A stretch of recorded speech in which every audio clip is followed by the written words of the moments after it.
Okay. You are all visible because we are live. Hello, folks. I'm Jason Loeth, the Artistic Director of Only Theater Center. For those of you outside the DMV, Only Theater Center is an award-winning professional regional theater in Maryland, just over the DC line, producing a diverse range of plays and musicals year-round on our 3-theater, 14-acre campus, or at least we were before this whole pandemic happened. We started our streaming Saturday program early on as a response to the pandemic, when we gathered local artistic directors to talk about what theater after the crisis would look like. The response and viewership was so strong, we decided to create it as a series running through June with a variety of artists and thought leaders to tell us what post-pandemic theater is going to look like. And we decided to name it Artists Envision the Future. You can check out the full program and schedule on our website, www.onlytheater.org.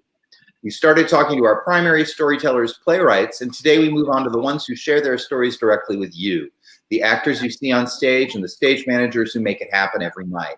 While our entire industry is at serious risk due to the pandemic and the anxiety around it, no segment of our community has been hit as swiftly and as hard as this group.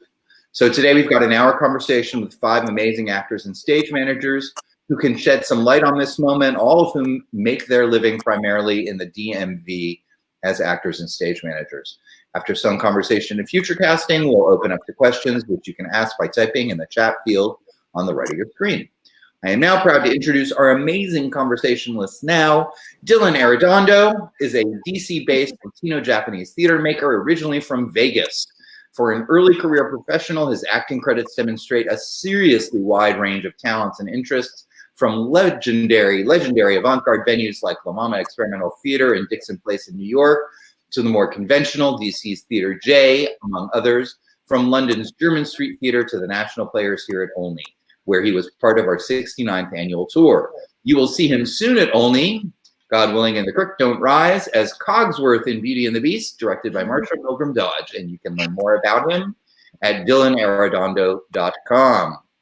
Evarin Casey is one of the DMV's most ubiquitous and celebrated performers with major credits across multiple genres, in musicals like On the Town and Avenue Q at Olney, in straight plays like Annie Baker's The Flick at Signature, the role that earned him his latest Helen Hayes Award nomination, to sketch comedy with a Capital Steps, where he's a longtime company member. He's one of OTC's most trusted and loved collaborators and was performing the leading role in Jordan Harrison's The Amateurs, a play about making theater during the plague in the Middle Ages, when this current plague hit.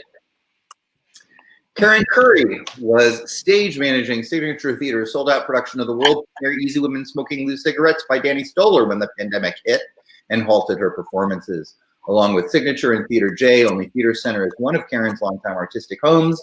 She managed our Helen Hayes Award-winning production of In the Heights, our currently nominated production of Once, and most recently my adaptation of Mary Stuart. And I can tell you from my point of view, she's one of those rare theater folk who's both artist and administrator, which is, I believe, the secret sauce to her success.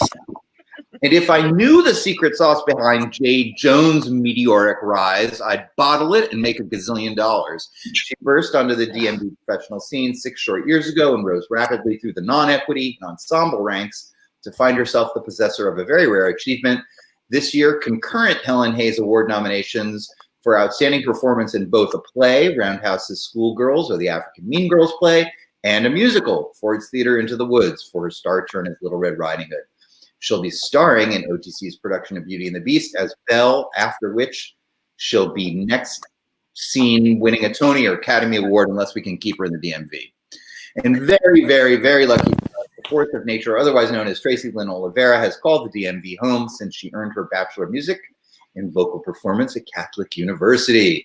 She is one of the region's most decorated performers. Her supple vocals and wide acting range have brought her 2 wins among her dozen Helen Hayes Award nominations. I write all of these things, by the way. This is not you can write all my bios, right? Her most recent nominations were this year's nods for Only Theater's Matilda and Signature Theater's Assassins. Like Jade and Evan, the latter just happens to be her spouse. That's why they're quarantining together on your screen. Though Tracey is best known for her prodigious talent in musicals, she crosses over to straight plays. She'll be playing Ashley in our production of Dance Station next season, and even recently behind the scenes as a director. Tracey and Evan spoke eloquently about the pandemic's effect on freelance performers in the post in early April, and I'm looking forward to checking in with both of them now, nearly 8 weeks after that article ran. And speaking of eloquence, we're lucky to have as a moderator for these conversations Peter Marks, chief critic of the Washington Post since 2002, after 9 years at the New York Times. He's eloquent both in print and online, where you can find his Apple podcast, Three on the Aisle, with fellow critics Terry Teachout and Elizabeth Vincentelli.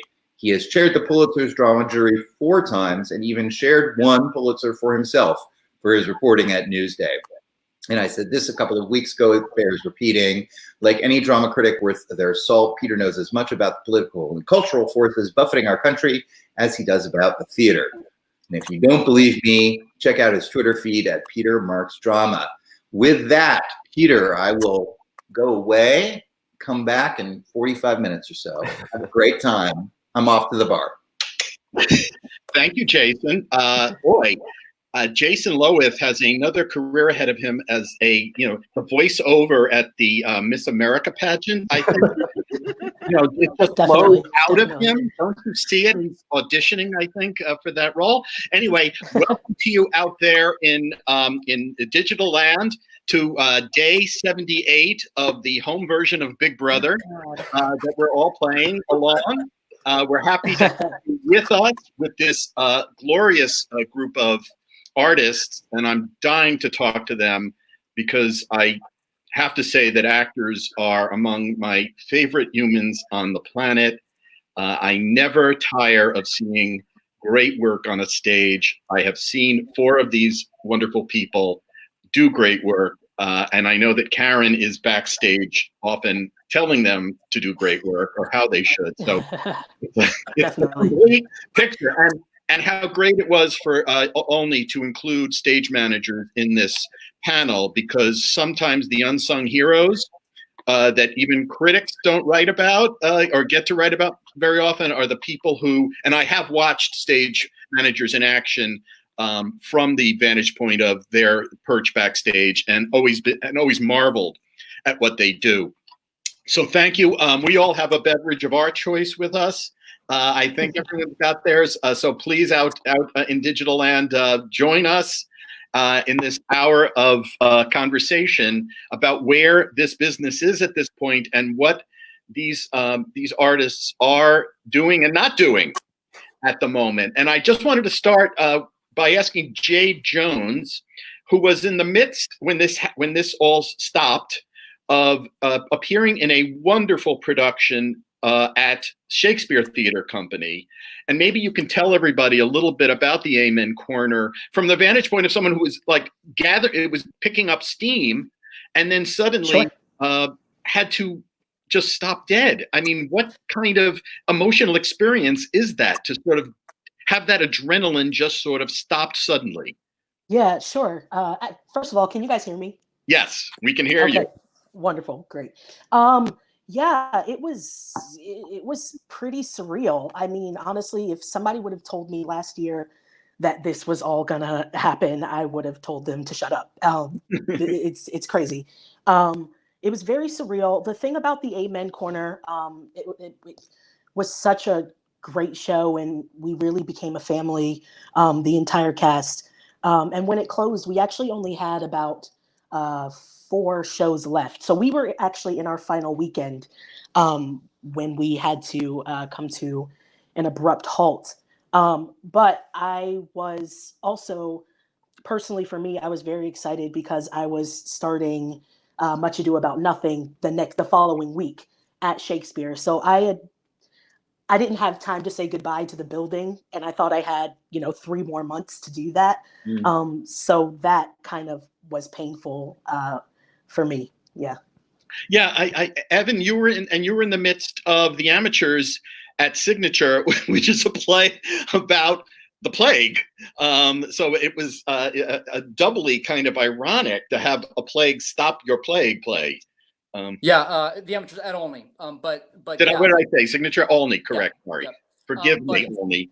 No, that's fine. But that was one of the more uniquely impactful experiences on the stage that I've had, is telling that particular story in this particular time. It was oddly and unfortunately serendipitous in some ways, but also fortuitous in other ways. And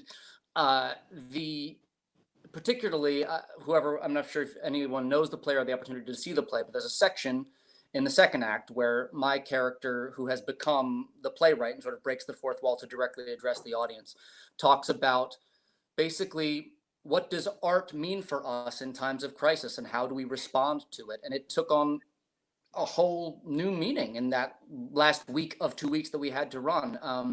It was an emotionally powerful experience and an almost oddly out of body experience to know that like what I was discussing and directing and engaging with the audience in that moment was directly happening at that same time. And the questions I was posing in the play to the audience were questions that we were directly dealing with as artists and as theater goers at that time. So it was an emotional experience to have to finish it, but it was a very rewarding experience to be able to tell that story for 2 weeks during this particular time. By the way, Karen Currie has not departed angrily or had other assignments. She's just had a little internet problem. So she will return as soon as the Wi-Fi or whatever cooperates. Were any of you worried at the time? Evan sort of talking about the thematic aspects of bringing this particular story, of making art at this particular time relevant. Did any of you have concerns about being on stage even as this was evolving? Was that starting to be a worry about social distancing on a stage? Dylan, did you have any thoughts about that? Yeah, I mean, absolutely. I was in the midst when sort of the theater shut down across the board.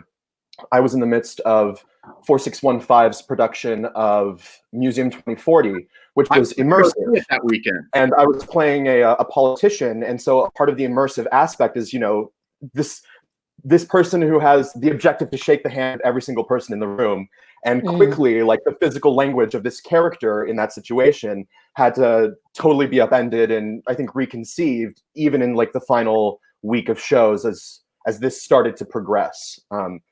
Yeah. And, I've seen you all in situations where, the physicalization of a character really depends on completely letting go of any of your inhibitions or worries about, what any kind of self-consciousness. Tracey, I saw you last season do this incredible version of Assassins where you played Sarah Jane Moore hilariously. And I wondered, has the question of being on a stage and physically in the presence of other actors ever been an issue for you? Is it ever something that has become something that now we're going to all be so conscious of suddenly, ever occurred to you as an actor? Or is that really sort of antithetical to good performance? Not unless someone had like a hygiene issue. This happened? For sure. No, I think, yeah, it just, I don't know. I don't know about the rest of you, but like, that just sort of comes with the territory. It's one of the wonderful, terrible things about being an actor. Like, you get to touch people, but you have to touch people. And so, yeah, it's something I've always just taken for granted as being able to do. And so even down to like, you said Assassins, like when Rachel and I were just in each other's faces on a bench, like we weren't kissing. Evan was kissing Rachel in the amateurs. Nothing against Rachel. Rachel's brilliant. No, but thanks for bringing that up. Rachel Zampelli is who we're speaking of. Yeah. Rachel Zampelli, yeah. And so there was just an example, but I was just assistant directing Guys and Dolls at Ford's, and Adelaide constantly sneezes. Including in Nathan's face at one point, and it never occurred to us that, oh God, no, we can't do that. And Peter and I turned to each other. We had this thing that Peter had blocked with Peter Flynn was the director, and she had been blocked during the middle of the song "Sue Me" to sneeze right in his face, and he turned to me during one of the dress rehearsals and was like, "We can't do that. We can't do that anymore." So we had to say goodbye to a lot of jokes. Basically, that show's all about sight gags based on coughing. Well, that's it. It's key to it's central to Adelaide's character. Yeah. Oliver Cold is her whole, it's a recurring joke throughout the show. I hadn't even thought of that. Sneezing would clear the building. Yeah, no, it was, and even people, we had one glorious IDR. That is the only time we had an audience. They will next year. And I remember during the lament, which has sneezes built into the song, written in by Frank Lesser, people were like, the people in front of me were like cringing and like freaking out. And that was before the official shutdown happened. Right. Yeah, it was nice. It's so interesting the myriad ways in which the world is going to intrude again on when we get back on stages, God willing, sooner rather than later. But you have to all of a sudden things we have to consider that you hadn't considered before. I also think you all now Dylan's going to be in a Cinetic production, which is all about bodies in motion. So he's going to be doing the Decameron, which is I guess it's going to be an online performance, correct? It's going to correct. But there's suddenly we're talking about hiring. This happened right before all this happened. Suddenly I was hearing about the hiring of intimacy consultants for shows, which really had more to do with sexual harassment, I think, and the idea of not having people intentionally do something to someone's body that they didn't want to have done. But it seems like it was already in the atmosphere, this issue of how actors treat each other on a stage physically. Sure. Interestingly, 2 Actors Equity this week is going to announce its core principles for guaranteeing health and safety, the health and safety of a production, what those rules should require. I wonder if any of you have thoughts about what kind of things, when we come back, you'd like to see, what would make you comfortable in the next iteration of theater on stage? Or do you feel like, a vaccine would solve it and, you just want to get back to work in whatever way a director sees fit? Tracey? It raises a really good question because, like NATS, I don't know if you know this it's the National Association of Teachers of Singing, just had this huge forum and released like their guidelines, which are very intense.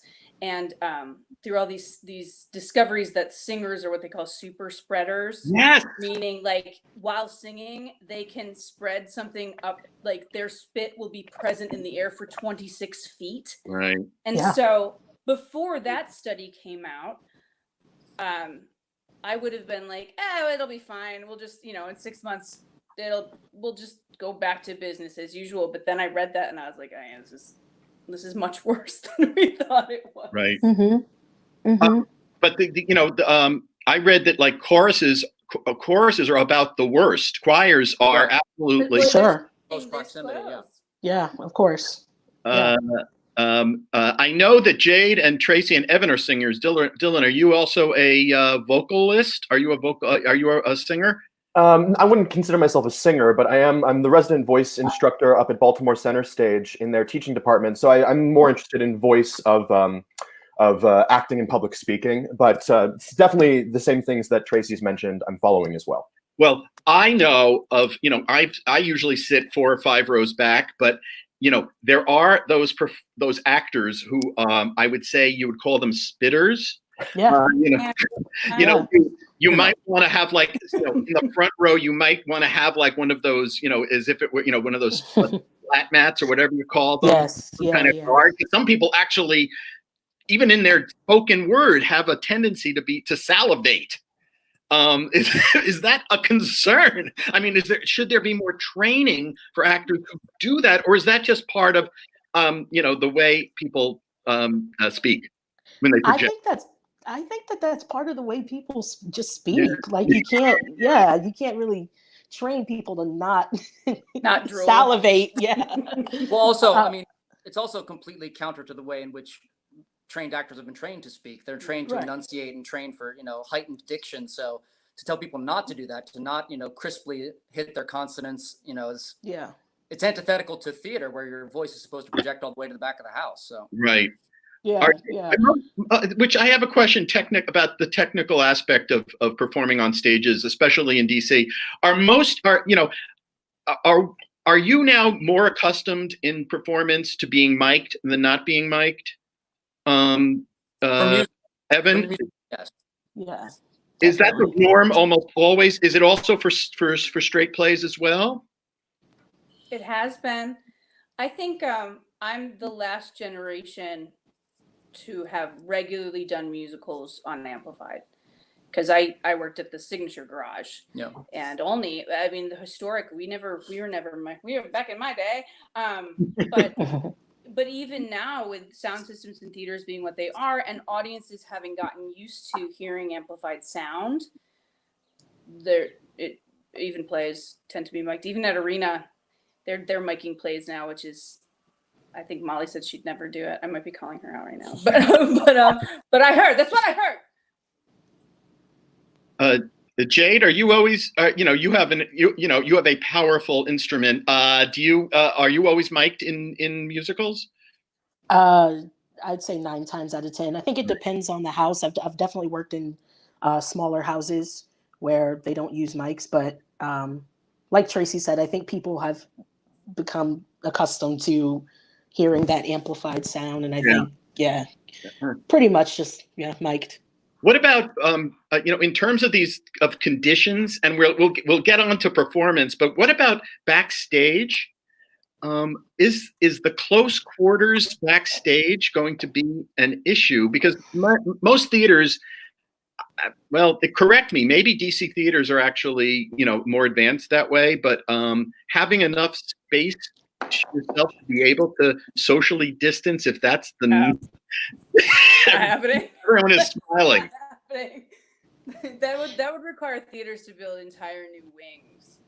I feel like I mean, we're at the equity. The equity rule is, I don't know, like 30 inches of space or something like that. And so I'm curious to see what equity has to say about that. Actually. Yeah, me too. I mean, I think there will certainly be a sort of a bridge period as we're trying to find our way back into being able to produce some sort of live experience and tell stories on stage for audiences until either a vaccine arrives or until people feel fully comfortable, or herd immunity, or whatever sort of thing scientists are talking about, that we get to that point in which we have to follow certain newer guidelines that allow for those kinds of things, and maybe it will point us to a focus on smaller shows, smaller casts, less heightened productions, and focusing more on story, or whatever the case may be. And again, and would also allow for more backstage distance as well. But I think, but I do think that, sort of alluding to what Tracey just said, that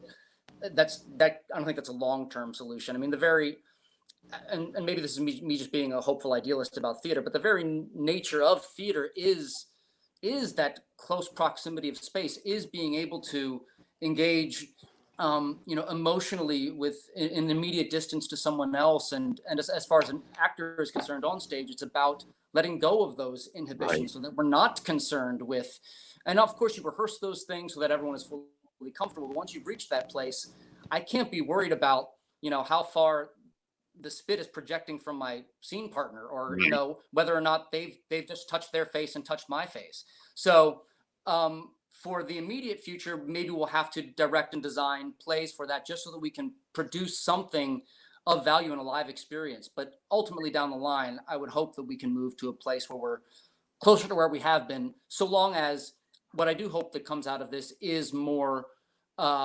specific safety guidelines in general, both for people on stage and for people experiencing theater, because I think we can do more work to ensure the comfort of both of them.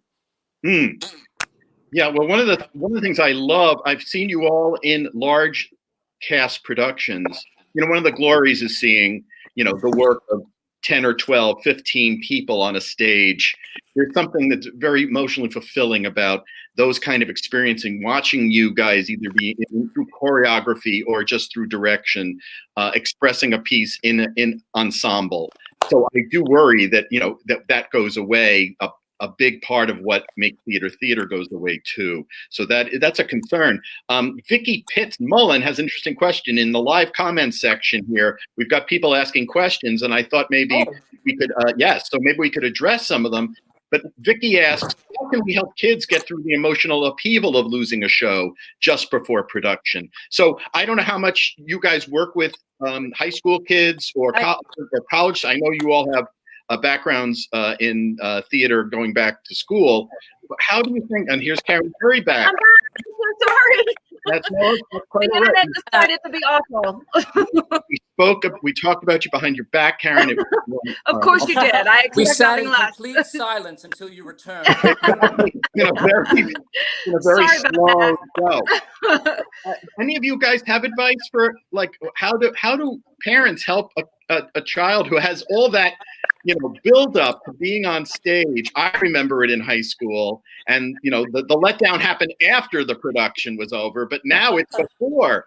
Any what do you think, Tracey? I don't Jade? know. Not a lot of people might know this, but I direct the Performance Institute at the Levine School of Music, the high school music theater program. And this is what we've been dealing with a lot. I mean, not only did they miss their high school productions, they were supposed to do a production of Sweet Charity that they'd been rehearsing. That's gone. We were supposed to do a production of The Drowsy Chaperone that's supposed to happen at the beginning of June. We're still doing something. We're figuring out as we go what it is. I've noticed though the students want to be busy and they want to be creative. And we asked them at one point, what do you need? Like, what would make this slightly better? And they said, we just want to work. Like we just want to do the work. And I think one of the best things you can do for those students in particular that are just, especially the seniors, my heart is broken for them. Cause I mean, that was like the most, for all of us, I think that was the most special time, is getting to like do your last senior of high school things, go to prom, do your show. Right. And the kids that are taking class online, dance class, or even making music videos with their friends, the ones that have some sort of creative outlet are the ones that are coping a little bit better. Yeah. Dylan, were you about to say something? Sure. I mean, I think it's kind of also in response to Chris Edison Deriquito's question of Zoom productions and moving towards the digital stage. Although there's this moment of hopelessness initially and this moment of shared trauma, I do think that I wouldn't call it something rewarding, but I think that there's something to be learned from an experience of now these students have this opportunity. We can like recontextualize the limits as opportunities, which I think for this future generation of theater artists might make them more impactful in a room, might make them more creative in a room. Because right now, as an educator, I'm kind of asking my students to look at the finalized dish of theater and pretend that you did not know what any of the ingredients were. And how do we work backwards and kind of try and identify what those ingredients might be and break down what our preconceived notions of what theater is. And I feel like a lot of times this Zoom performance is exactly that. It borders more on performance, or I wouldn't necessarily call it theatricality, but I feel like this can still be a learning experience for students. And this I'm also saying, coming from a semi-privileged position of having directed at a local elementary school here in town, and we were set to open the day before Arlington Public Schools shut down all of their things. So these kids who had been rehearsing for 9 weeks, similar to what sort of Tracey was saying, did not have the opportunity to perform this thing. And especially at a young age, in a developmental state, in a developmental place, that can be very jarring. And so reckoning with that, I think, is crucial. And I think the gateway for us beginning to reckon with it is by expanding them to the premise of the digital stage, or the premise of theater unlike how we're most familiar with it. Karen, I wondered, that's really interesting, Dylan. Karen, do you, I've been watching a lot of digital theater. and it seems very. What I think Dylan is describing is something I've noticed, that sometimes you feel like you're watching the actor, not the character. It's very hard sometimes for, I think, to integrate totally the language and the character into a digital format, because you can't relate directly to the other actors. Do you have that feeling when you watch, or do you think that digital performance has as a stage manager, has the growth potential to be a form that competes with live performance in some way? Is it Well, something? I don't know that it'll actually ever fully compete with live performance, because there's nothing like being in the room and breathing the same air as other people, and having that sort of full body experience that's hard to have on the camera. And working for the camera is very different than working on stage. So I think that there's an inherent differentness that will be there. I do think that as a stopgap thing, it's providing opportunities for people like the students that Dylan and Tracey are talking about, and is providing opportunities for people like us who need work. And I think it potentially could be a new form. I think that it's something, for me personally, I think it's something very different than being in the space with live bodies. I also, because I also wonder about just the response. You miss the immediate feedback that you get from an audience and the energy they give you that propels the performance in some way. I've watched on so many nights an audience sort of take hold of a performer just as the performer takes hold of the audience. There's this essential electricity that passes between them that makes it something other than it even started out. Wherever it started, it goes someplace completely different, or not completely different, but sort of much more intense, heightening the experience on both sides of the stage. Here's an interesting question. Mandy Lurch asks, what are your thoughts about the possibility of telerehearsals if such a structure could exist in this interim period? Do you find some of you may even be engaged in that at this point? Is that a useful substitute for you guys to being in the room and rehearsing a play? Jade? I have never engaged in a telerehearsal, so I don't know. But for me, just like Karen said, there's something about being in the room. And like you've expressed, the electricity, it's palpable, and for me, I'm not a technical person. Like this right now for me is difficult. So being in a television, well, you saw how well I did. So being in a telerehearsal for me, I would just say it depends on the project. I know these huge Zoom meetings and things like that can get really complicated. And of course, the internet is never faithful. So I don't know. I would add, there's also a new dramaturgy, I think, to like navigating text on screen. Like Sure. even trying to do Zoom readings, right? Pauses, or when a playwright writes in beats or pauses or breaths, those struggle to be read on screen because we immediately assume that a pause is a technical difficulty, right? I think that this is also having a lasting effect on pacing and how artists approach text in that way too. I'm trying to rehearse some version of, I don't know if you know the musical The Chaperone, but it's a farce. It's a door slamming, Oh gosh, farce. What musical? I missed that. The Drowsy Chaperone with high school students. So you can't time a comedic scene. You just can't. You can't do a who's on first rat-a-tat-tat with delays and lags. And you also can't, it's really hard to do a comedic scene when you can't look your scene partner in the eye. If I'm looking like I'm looking at you in the eye, I'm looking at my camera and I'm not looking at you. And if I'm looking at you, I'm not looking at the camera. And so we're figuring it out. It's really tricky though. I've noticed though, it is nice for working on really, really specific character work. That has been great. that's been really helpful, especially, but again, you have to be in the same room, especially for comedy, to make it really sing the way it's supposed to.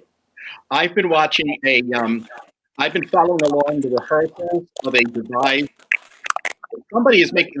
Everybody hear that clinking sound? Somebody, I don't know who I don't know whose thing that is. Anyway, I am following along on Zoom the rehearsal, the devising of a play from start to production. I'm watching every workshop session, and I'm going to watch the actual rehearsals. It's fascinating to watch how they are, with 6 people on Zoom, you can create a piece of theater. So I don't know, it's a great, from my point of view, it's a great window on how to observe and see the development of a piece from start to finish. So I love that. Can I ask, do they have a stage manager? They do. Well, they have a person who's an assistant director who I think is sort of stage managing. I think that might be okay. Yeah. I thought maybe you wanted to submit a resume, Karen. No. There's been discussions in several stage management groups that I have been part of. That is, what happens when people are doing things on Zoom and are not utilizing a stage manager. And there are functions that are not just what happens in the room that a stage manager participates in and leads, and what happens to those functions when there isn't somebody in the group. That's fascinating. And now I will go back and make sure that this is in the conversation when they start. I'm going to write about this in June. But let's go to some of the other. This is actually really, the questions are really good. Stephen Fan is asking, if theaters reopen and are allowed to have only 50% capacity or less, how do you feel performing to an audience with fewer people? I think the energy from the crowd would be much less than what you're accustomed. That being said, I miss going to the theater and seeing all you talent on stage. What is the effect on you generally of when you're playing to a half-empty house, or I'm sure you've all had the experience of working in a show that is not filling every seat. Is that a impediment to performance at some level? Does that affect your performances? Do you ever feel, and is there a different energy when it's a full house? I mean, I would say it's not. It's really, I mean, it's not about the size, but truly, we've all performed for audiences that are half size and less that have brought more energy than a full house. There have been plenty of opening nights where that have not been up to the standard of what I would have thought they would have been versus, some random Wednesday matinee. So you can never prejudge. I mean, obviously, you've done this long enough. You go in with certain assumptions about what Friday nights are going to be, what Wednesday matinees are going to be, whatever. But it will always continue to surprise you with what that is. And having said that, again, going back to just the amateurs, by the time we ran it that last week, only was significantly limiting the houses because of the restrictions of the governor and the county executive. And it was still very rewarding to perform for that size, particularly because those people really wanted to be there. Yeah. I mean, they were overcoming all odds to be at the theater. And so I think, especially if we get to a point where we're allowed to finally do, any semblance of live performance on stage for people, even if there's 30 people in the audience or fewer. I mean, those actors will be so elated to be doing something, and those people will be so elated to be there that it won't matter what the size of the house is. I think so too. Yep, sign me up. Yeah, I have to say, I watched the video of the amateurs. I thought you did a really wonderful job, Evan. But I will say that when they panned the audience and when you saw the empty seats, there's I don't know, the reflex. My reflex was, oh, that's sad. That's too bad. And it did affect, I'm not saying it changed my perception of the play, but it did feel the emptiness. You felt the vacancy. And I just wondered if, even if you come back and you've got, people sitting every 4 seats, you know, especially if it's a musical comedy or a musical or a lighthearted piece, that, you know, the collective response really is built into how you perform it. I wonder though, again, like what Evan said, like I really do think we can't underestimate the energy of people who haven't seen theater Sure. here. Absolutely. And, I know for me personally, the first time I get to go to a movie is going to be so special. Yeah. And I feel like my reactions will be heightened based on the fact that I've been waiting for so long. Like when people, you can tell when an audience is just ready to laugh. Yes. Ready to love you. And I anticipate those kind of audiences. Yes, yes. You'll feel it as soon as you walk on the stage. It doesn't matter how big the house is. Right. And I think you'll feel that in a rehearsal room too. I mean, I think for sure. You know. I do think your point is well made, Peter, that like, I mean, certainly there's a reason why like comedy clubs work, right? Because you're packed in together and you field off the energy of each other. And even if you didn't think something was that funny, if this person does, it's going to gravitate over towards you. So yes, certainly there is an added advantage to that. But until we can get back to that point, I do think that we're in a place where whatever we can provide and whatever people can experience is gold. Absolutely. Yeah. We can tell Jade, what are you making? We can hear you still. I was hoping you wouldn't be able to hear me, but you told us not to mute ourselves, Peter Marks. I know. It's my fault, Jade. It's totally my fault.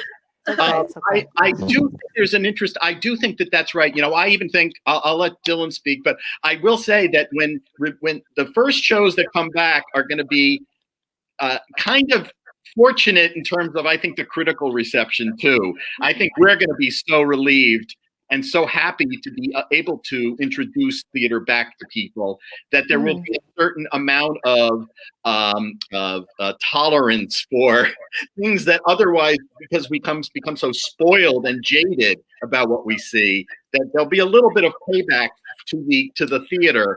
Can I write that down? I'm gonna remind no, I want Peter at. I do think once the gates open, there'll be a rush to get those shows out there. Several shows will actually have an advantage that way. Dylan, did you have something you wanted to add? I thought no, I'm just over here with my live comments section up, and I'm out here like raising my hand as an amen to like some of the responses that I'm hearing and some of the questions. So that's what that was. But I suppose I would add on, and I just want to say, I think that in this question of what post-pandemic theater looks like, I do, in the ethos of Tracey and I feel like there's going to be a new focus on community and of bodies and spaces. And right now, that energy question is all in relation to the normal from before, and I'm sorry to use, an overwrought phrase, but it really is going to be a new normal, and I think it's a missed opportunity for us to not embrace this as a chance to change things for the better. I think that digital streaming has had this is echoing something that Lauren Gunderson said a couple weeks ago of this has changed the way access works in theaters and what community have availability, access to what stories now. So I think that there's going to be a newfound onus on community. That's interesting. Do you all agree? Do you think that this is going to turn heads among people who pick plays and the people who are commission plays about what kinds of pieces they want to? I think so. My roommate actually did a playwriting contest for about 2 weeks. Shout out Anna if you're watching. She's a national player. But we had a reading in our living room of some of her plays a few weeks ago, and she read one of them, and it was very bizarre in a great way. But I was like, why? So how can you do this on stage? And she was like, well, part of the thing that they requested was something that is impossible to do on stage. Yeah, so, and she actually won, I believe she won that particular contest. And her story was about a person whose faces changed and they became different people and all that stuff. And so I just thought that was very interesting that this contest asked for something that really is impossible to produce, but go ahead, spread your wings, you know? Yeah. Yeah, I wonder if part of what you're saying, you know, part of what all of you are sort of alluding to in this, you know, in opening up to streaming plays, the access and the ease with which you can become part of the community is something that is harder to transfer back to the live. You know, this belongs to all of us, which is a wonderful democratic part of the internet, but how do you make that possible again back in those spaces that some people feel belong more to other people than to them? Is that making sense? You know, do we go back to the you know, the majority white audience, older, you know, eventually, is that the group that feels most comfortable in those spaces? How do we make room for these new groups of people who really want to hear their stories as well as other stories, but want to hear them, you know, the way you want to present them, which is in front of them physically, giving them a full evening of experience? I'm actually curious to know whether the demographic is going to change of many theaters. Like, I want to know who's going to come. Right. And I think that's going to have a big influence in what's being programmed. But I also think, much like, you know, when there's heavy stuff going on in America, we tend to get like big disaster movies or big like spectacle things. And I wonder if there'll be, you know, more intimate things now based on the fact that there's a small audience, or, you know, that it's easier. But also, like, I wonder what kind of theater will reflect what we're going through, because I think people want to see like the situation at hand. I did not answer your question at all. I recognize that. Most people don't answer my questions. It's fine. But I do think, I was thinking also, though, I was giggling because when Jason introduced Dylan and Jade and said, you know, Dylan's going to be playing the clock, and Jade's going to be Belle, which is a wonderful role, and I can't wait to see that. I thought, oh, joy. That's joy. That's joyous. That's what I want to be. I want to feel those melodies floating in and out of my head in communion with you on the stage, and I want tears to come, and I want to feel that peaceful sense of I'm in my good space. And I think that's going to be a critical part of what happens. One of the many, but I think that's going to be a critical sense that we're going to want to return to. Yeah. You're going to have to remind us of that. I think that's it. But also, you know, I think we want to see new things. I think we want to see things we've never seen before on the stage. Definitely. It feels like the reckoning phase is going to come after sort of the healing phase. And for us, I feel like the healing phase is going to be the spectacular, the uber theatrical, like you're saying, Peter. And then after sort of that, I mean, not that we will ever get our full fill of that, but after I think audiences, after we've had that moment of acclimation, then we can, I think, get to the reckoning of, you know, the grit. What are you guys? What are you doing now? What are you all? You're so used to being collaborative artists. You're so used to doing things in concert with other people. Yeah.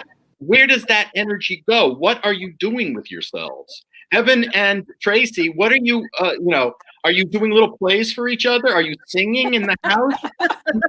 Yes. Love letters? What do you do? Little play we've been working on, darling. Well, we have, as I'm sure many people out there know, we also have a son who monopolizes much of our time these days. Most of our creative outlet is like pretending to be Harry Potter. Right, exactly. Right, pretending to be whatever he wants. Is that true? Really? Do you really do that? It's really making me better at improv, though. To be honest, it was something that always scared me. Yes, but I can be Hermione Granger and Gastiel Puig at the same time. Right. So. Except the only thing is, Oscar, our son, he wants to play pretend, but then like he wants you to sort of fill in the blanks. But he has a very specific idea of what he wants the blanks to be. He's a really particular. He doesn't tell you. He doesn't tell you what they are, but he wants you to fill them in, and then you fill them in. And he's like, no, not that. Right, you're right. It sounds like he's following Eric Schaefer's sort of lead. Sorry, no, I didn't.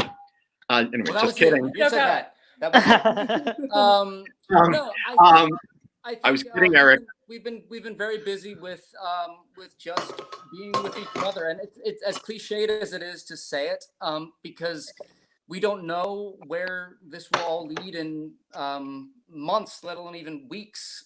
We're just taking it one day at a time and being happy with the time that we have together and being happy with ourselves and the world that we have right now. And yes, the chips will fall where they may when we're ultimately able to do theater again and our directors come calling. We will happily do it. But until then, thankfully, Tracey has been able to teach, and I have not had some of the same unemployment problems as other people have had in terms of so I've been able to get some of that, and we're okay for now. But we'll see, where things go beyond that. I think also like a double performer household has really particular issues, and so oftentimes if we're both doing shows that have opposite schedules or even at the same schedules, like sometimes we don't see each other except in the morning when we're trying to get Oscar ready for school, and at night when we're too exhausted and it's midnight and we all just got home from work. So it turns out I really like him. So Evan's the person I'd rather hang out with all the time anyway. So getting to actually hang out with the person I want to hang out with at regular daylight times, not working, is pretty great. I gotta say. That's really nice. And seeing Oscar during the day. That's really sweet. Karen, are you reading plays? Some. I'm watching plays. Some. I'm reading a lot of books. I am in Pennsylvania with my parents, and I'm feeling very blessed to have the time with them. So that's, again, time like Evan and Tracey, I never get to see them because they're this far away. So being actually able to be here and spend a significant amount of time with them is really special. So I'm thrilled to have that time. And again, I'm like Evan, did not have as awful unemployment problems as a lot of other people have. So far I'm doing okay, and we'll just see what happens. I mean, the time is going to come when that's going to disappear, and then I don't know. We'll see. And Jade, do you have like a giant stuffed toy that you can do the dance in Beauty and the Beast with? Can you practice? I mean, what? Actually, I do. His name is Bruce. I would get him, but he's chilling over in my director's chair in my room. He's my stuffed animal. No, I am doing a lot of reading. There was a point during this quarantine where I was waking up at like 3 a.m. and not being able to go back to sleep until like 6 a.m.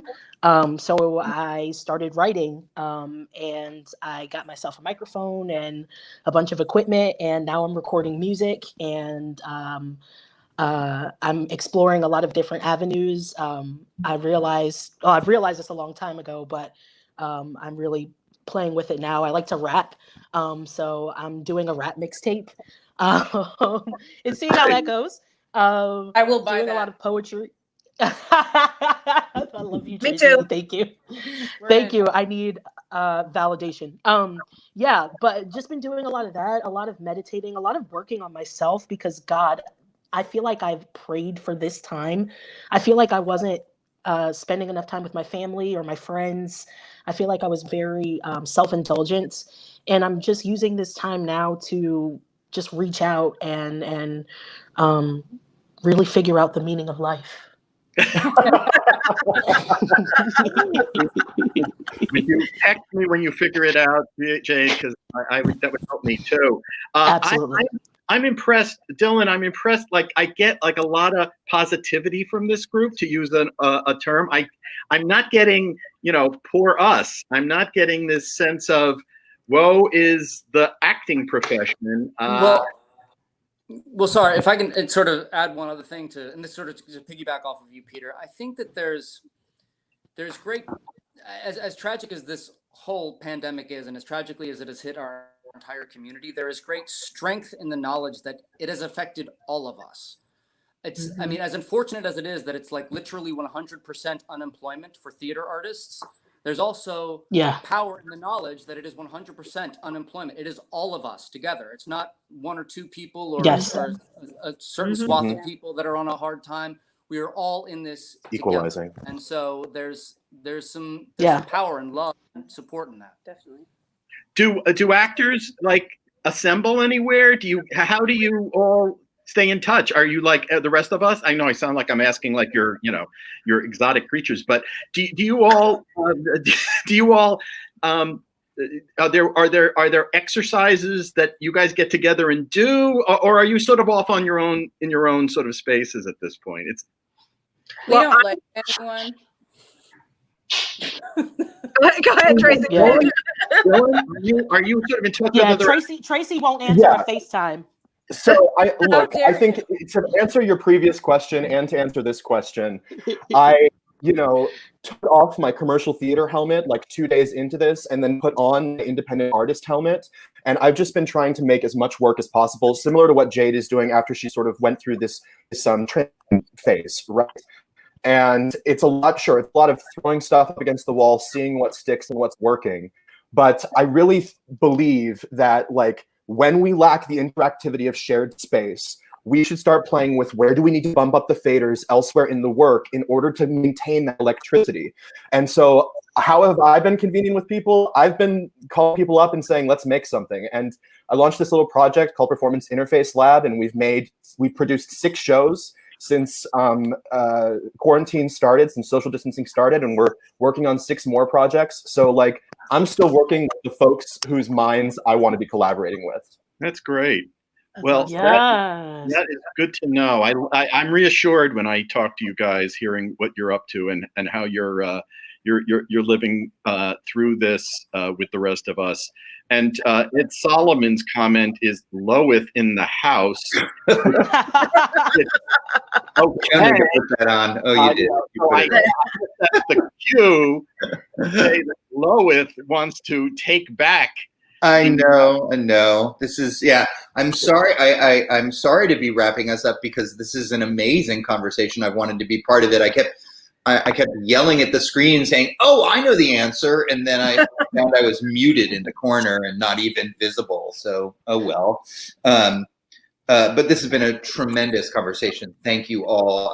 Peter, we do have recorded your quote about how seeing Dylan and Jade in Beauty and the Beast is pure joy.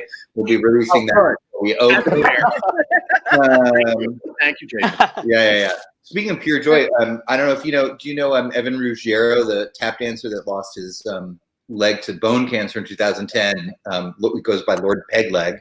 He's going to be our Beast. So it's going to be, so yes, there's a lot to hope for and a lot to go forward if, and the risk can't be eliminated. We will work in every way we can to reduce it as far as possible so we can get in and get into the room together. I hope you all who are watching saw the crawl at the bottom about the Taking Care Fund as part of Theater Washington. I'm on the board of Theater Washington, so it's not me personally, but we've raised about $300,000, which is going in $500 grants to any theater worker who's been affected, lost work because of the pandemic. So please check that out if you haven't had a chance. So thank you all so much. This has been a tremendous conversation. Next week, join us 5 p.m. Same bat channel. Well, not the same bat channel, actually. We're going to be streaming to Facebook, not YouTube, because we're going to be on a different platform because we have so many people who will be with us. We're going to be doing a deep dive into our production in 2021 of The Music Man, which is a fully deaf hearing ensemble and creative team. So we'll have co-directors Alexandria Wales and Michael Barron, and deaf performers Sandra Mae Frank and Joey Caverly talking to us about how they're going to make a Music Man. Why would you do a musical with half your cast deaf? What does that mean, and why that's going to be such another beacon of hope as we go forward through the end of this pandemic. So looking forward to that. Again, I want to thank you all, Jade, Karen, Tracey, Evan, Peter, Dylan, for being part of this, and we'll have another one next week. Thank you all so much. Thanks, guys. Thank you so you. much. Thank Thanks for having you. us.